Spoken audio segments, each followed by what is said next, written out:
Assalamu alaikum wa rahmatullahi wa barakatuh.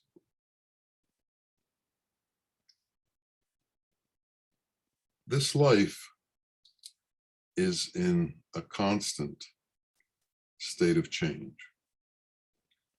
This world is in a constant state of change. And if we are observing the world, we'll notice these changes going on. Some changes happen quicker than others. Some changes happen slower than others. Countries change. Weather changes. People change. Now, in this world, each of us has to decide what it is that we are going to be attuned to. We are either going to be attuned to the outside world, or we're going to be attuned to what's going on inside of each of us. Now, in the outside world, there are layers upon layers of artificial things. There are layers and layers of beauty, layers and layers of fragrances, layers and layers of creation brought by Allah that decorates the world. And these decorations, these creations in the world are engrossing, and they are magnetic, and they hypnotize us, and they bring us, when we go into contact with them, they can put us in a torpor in our admiration, fondness, and love for them.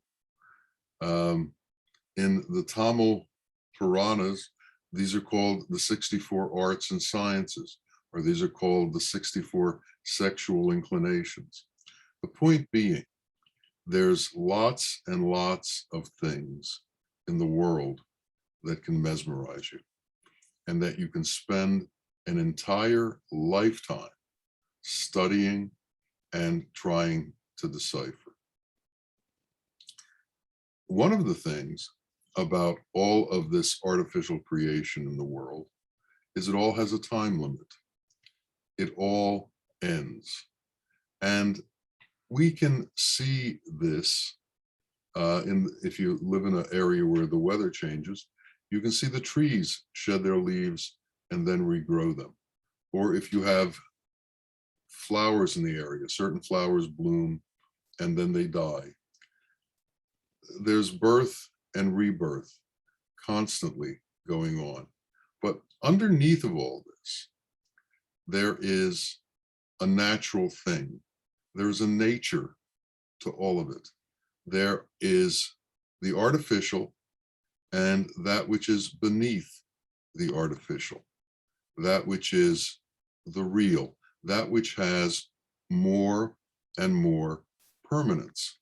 Now, we, each of us, begin our lives as a dot. This dot grows into a larger dot, eventually becomes an embryo, and then we come out of the womb, constantly changing. As we are babies, we grow and we are constantly changing. We go from a child that cannot speak to a child that can say a few words, to a child that can carry on conversations, constant changing. Now, within us, there was always this ability to learn how to communicate. It is part of what is natural within us, this ability to learn how to communicate. But we have other natural abilities within us, and these abilities are brought out through education and through training. we continue to change. We continue to become more. We continue to become something else. If we look closely at all that surrounds us, we find that we are not like all of that. Part of us is absolutely the same, but there's more to us than that. For instance, an animal starts the same way that we do, as a dot, and then it grows a little bit larger, and eventually it comes into its own as the creation of what it is. Now, man has the ability to go further than any of these animals can, but man also has within him all of creation, all of the animals, all of the 18,000 universes. So when man begins to change, as man grows, man has different opportunities to become different things. Since you already have all the animals within you, if when you change, you pick one of those animals to change into, you can be a snake in man's clothing. You can be a horse in man's clothing.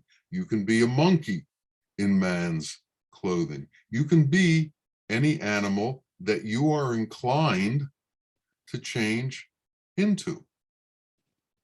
However, we have been given the ability to be more than any of these animals. We have been given the ability to become human beings. And a human being is a distinct entity in creation that is different than all other creations. When Allah created man, he created a being that could know Allah. He also created a being that Allah could know. So there could be a communion between these beings. He created man to know him. So when we begin our progression of changing, we have to decide what it is we have to change into. Now, our natural nature is to change into a human, but because of the influence of all the artificial things around us, we often move in a direction that is other than becoming human, that is other than fulfilling the intention for which we were created. And so what happens is man doesn't take the direction that is his nature. When a honeybee is looking to find nectar, it's in the midst of all of these beautiful flowers. It's in the midst of all of these beautiful fragrances. But the honeybee is not detracted by the beauty of the flowers. The honeybee is not distracted by the beautiful fragrances. The honeybee goes directly towards the inside of the flower to draw from the inside of the flower the nectar that it needs in order to make honey. And it does more than that. While it's doing this, it also picks up the pollen within the flowers, and as it goes from flower to flower, it transports this pollen so that the flower continues to be able to reproduce. So the honeybee takes, but at the same time that it takes, it gives. No one has benefit from someone who eats by themselves. But those who eat and share, the whole world can have benefit. And like that, the honeybee is a benefit to itself, it's a benefit to the flowers, and it's a benefit to all of existence through the honey that it creates. We need to understand the nature of our Creator. Our Creator is compassion. Our Creator is mercy, and our creation came out of love. We need to continue to change to find our natural form. And to find our natural form, we have to look deep inside of us. And we have to be taught what our natural form is. We have to be taught who we truly are. And we have to be able to recognize our self. We have to recognize our true self as separate from our artificial self. We have to be able to recognize that. Allah, in order for us to be able to recognize our true self, has sent beings from the light world into this world to show us who we truly are. And these light beings came as the 124,000 prophets and as the Ketubs. The Ketubs came into this world from the light into the world that's artificial, that is created, in order to show the creation, man, his true self. Hidden within all of the artificial trappings of man is man's true self. And man needs to be able to recognize his true self beyond the artificial nature that surrounds his true self. So this body is not real. This body is an artificial creation that encompasses, that is the home for, that holds what is our true self. Now, the difficulty that we have is that we are surrounded by creation and we interact with creation. And for many of us, this creation becomes our life, and we believe in this creation as if it were reality. But these light beings that come into this world, that see things from the perspective of God's kingdom as opposed to the perspective of this earthly kingdom, see things in a different way than we are able to perceive it. They see things from a non-elemental perspective.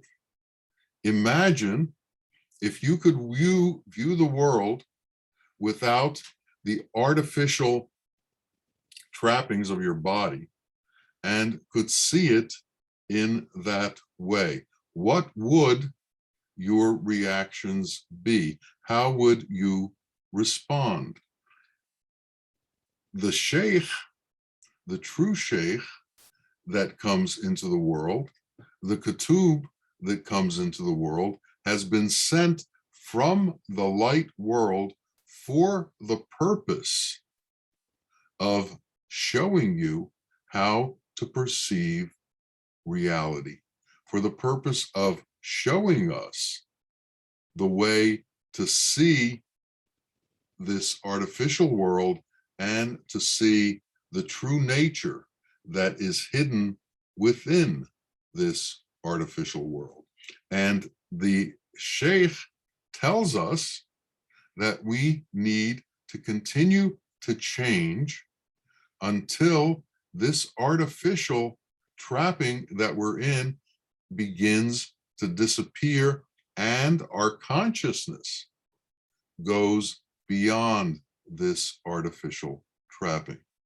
So slowly, we begin to understand that the attachments that we have to everything that's artificial around us, to everything that's elemental around us, has to do with the fact that we are encased in an elemental trapping, that we are encased in an elemental shell. And this elemental shell reacts to all of the elemental artificial creations around us and is hypnotized by them, magnetized by them, and is influenced by them in each and every single way you can think of. Now, that's why we have reactions to things that happen in this artificial world, even though in truth, none of the things that happen in this artificial world have a real influence on us, because within us exists this part of us that is not part of this artificial world, that is part of the true nature of existence. And that true nature of existence is the ray that came from our Creator, that came from Allah, that came from God, that is within us. And when we can connect to that, we begin to change towards our true nature as opposed to our artificial shell. But our artificial shell also has a mind, and it also has desire. And these things cloud our ability to see our true nature, because our mind interacts with this artificial world. Our mind goes to the level of intellect, and intellect is made to interact with the world and to accomplish things within the world. The intellect helps you build a house. The intellect helps you develop crops. The intellect builds governments. The intellect builds armies. The intellect does all of the things that make up society, but in an artificial way. It doesn't do it in a true way. If it did it in a true way, there wouldn't be separations among men.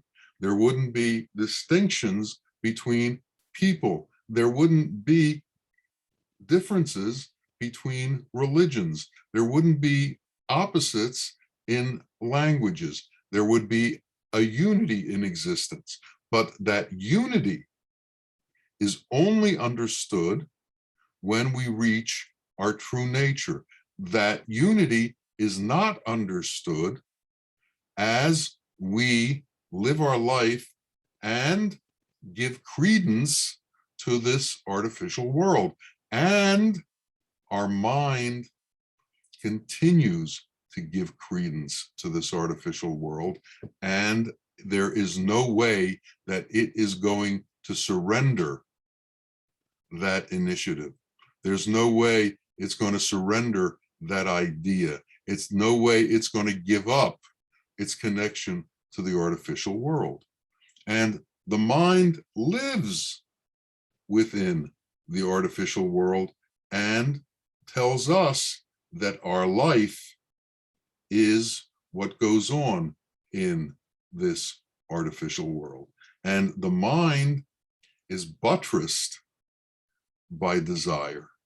So we have this inclination to grab and hold on to what's in this artificial world, and the mind then tells us what to do with it and how to handle it. And this is enough to keep most people occupied their entire lives until this body gives up and they disappear. So what is it that we have to learn? What is it that we have to see? We have to come to the understanding that there is more to this existence than this artificial world, and that this artificial world is not reality. And we have to begin to look for reality. Now, we continue to go through phases in our life. You start in kindergarten, you go to middle school, you go to high school, you may go to university, you may get a post degree or a postgraduate degree. Every time you go through one of these things, you rise in levels. But for the most part, all the levels that you rise in are levels in this artificial world. Levels where you can control this artificial world to fulfill your desires. So what does life become? It becomes a method to use the mind to be able to fulfill the desires that we have in this artificial world. And this becomes the life of man. And this is done through the intellect. Now, if man is different than an animal, then man should be able to do more than what an animal does. And what is it that an animal does? It fulfills its desires through using its intellect, as limited or advanced as it may be, to fulfill its desires. And the desires in the animal kingdom, in the higher levels of the animal kingdom, are power, sex, food, and control over certain areas, and control over the species of the same sort within that area. This is what animals do. Well, look at what man does. So much of what man does is exactly the same things as what the animal does. They create a country, they create borders, they protect their borders, they fight to maintain control over certain areas. Look at what religions do. They do exactly the same things. They create hierarchies, they create separations, they try to control men and make them believe that their way is the only way, and they have to be adherents to that way in order to proceed towards the ultimate gradation of what they can become. But in truth, everything that creates separations is artificial. Everything that creates distinctions is artificial. Everything that is dualistic is artificial. And there are so many differences that we can create. There are differences of color, there are differences of race, there are differences of nationalities, there are differences of religion, there are differences of language, there are differences in the way we speak, there are differences in language. There are just enormous numbers of differences. And each one of these things that we think is different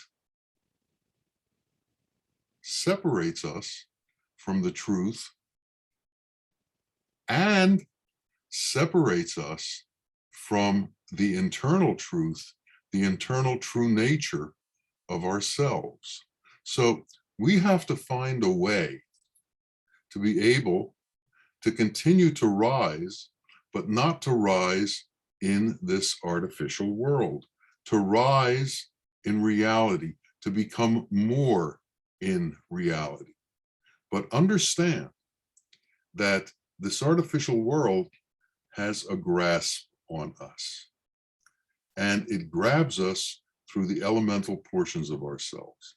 In the same way that a magnet can grab metal and pull it and push it, this artificial world grabs the elemental portions of us and pulls it and pushes us. And until we can release ourselves from the pull of the artificial world, we are going to be subject to the artificial world. The emotion is a big part of this. Pride is a big part of this. Being upset over being mistreated is a big part of this. Not being respected the way you think you should be respected is a big part of this. When someone is disrespected, all of a sudden it harms their internal being. And emotionally, they become sad or depressed or in a difficult way. Why? Because they have given credence to this artificial world, and they've given credence to the people who live in this artificial world as if it were real. So we react to the ones who don't understand. We react to the ones who don't know, and they become the ones who are our rulers. So we become slaves to the artificial world, and we become slaves to the powerful ones in the artificial world. We become slaves to the ones who have power over us in this artificial world. And how did they get this power over us? We gave it to them. We allowed them to be able to make us react to them. We allowed them to cause us sorrow. We allowed them to cause us suffering. We allowed them to bring doubt into our being about the truth of who we really are. But if we can escape from those influences, and Bawa calls them attachments, if we can escape from those attachments, if we can release ourselves from those attachments, if we can get off the hook that has caught us like the fisherman catches the fish, we can begin to face the truth. And the truth is within inside of us. And the truth is who we are supposed to become.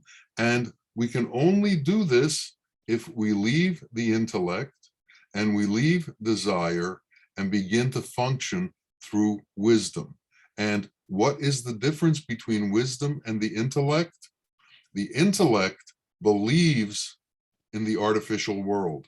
Wisdom doesn't. Wisdom sees beyond the artificial world. Wisdom sees beyond creation and sees reality. And what is reality? Reality is that which doesn't have a limit. Everything has a limit except reality. And what is reality? Allah is reality. God is reality.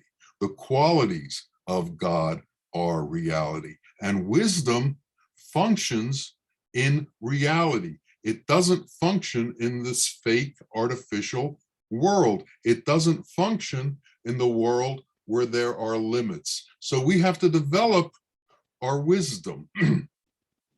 We have to understand that which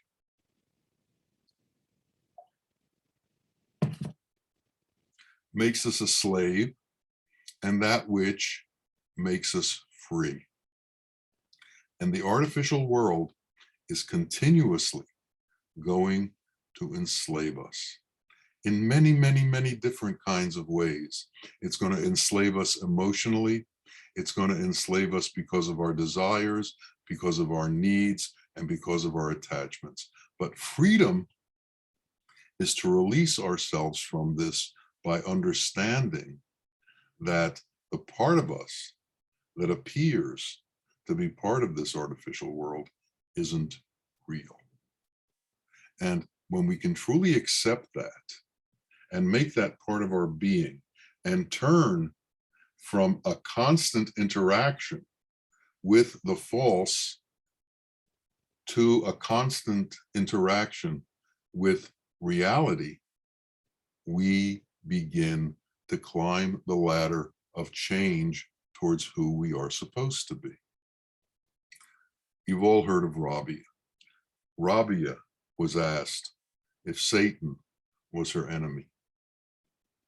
And Rabia's response was that her devotion towards her creator and her love for her creator and her attachment to her creator was so great, she didn't have time for enemies.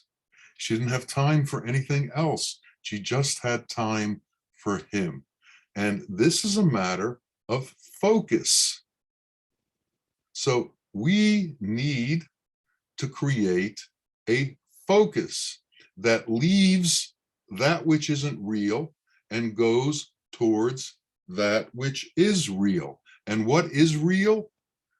The qualities of God, the 99 names of God, and the 3,000 gracious attributes of God. And as we can focus on those and leave everything else alone, then our disappointments and our sorrows and our difficulties will leave us. But remember that your mind wants to be in charge of you.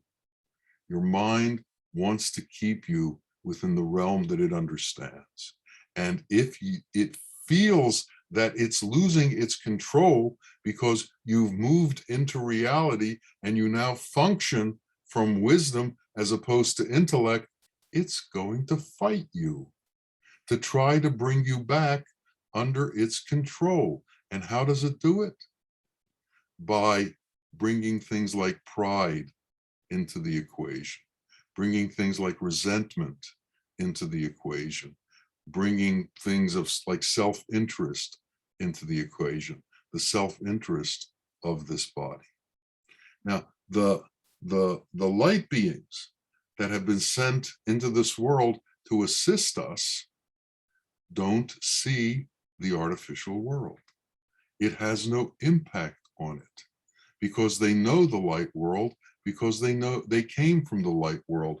They came from God's kingdom, and they are trying to prepare us for God's kingdom. So we need to understand what it takes to have the point of view that these light beings have.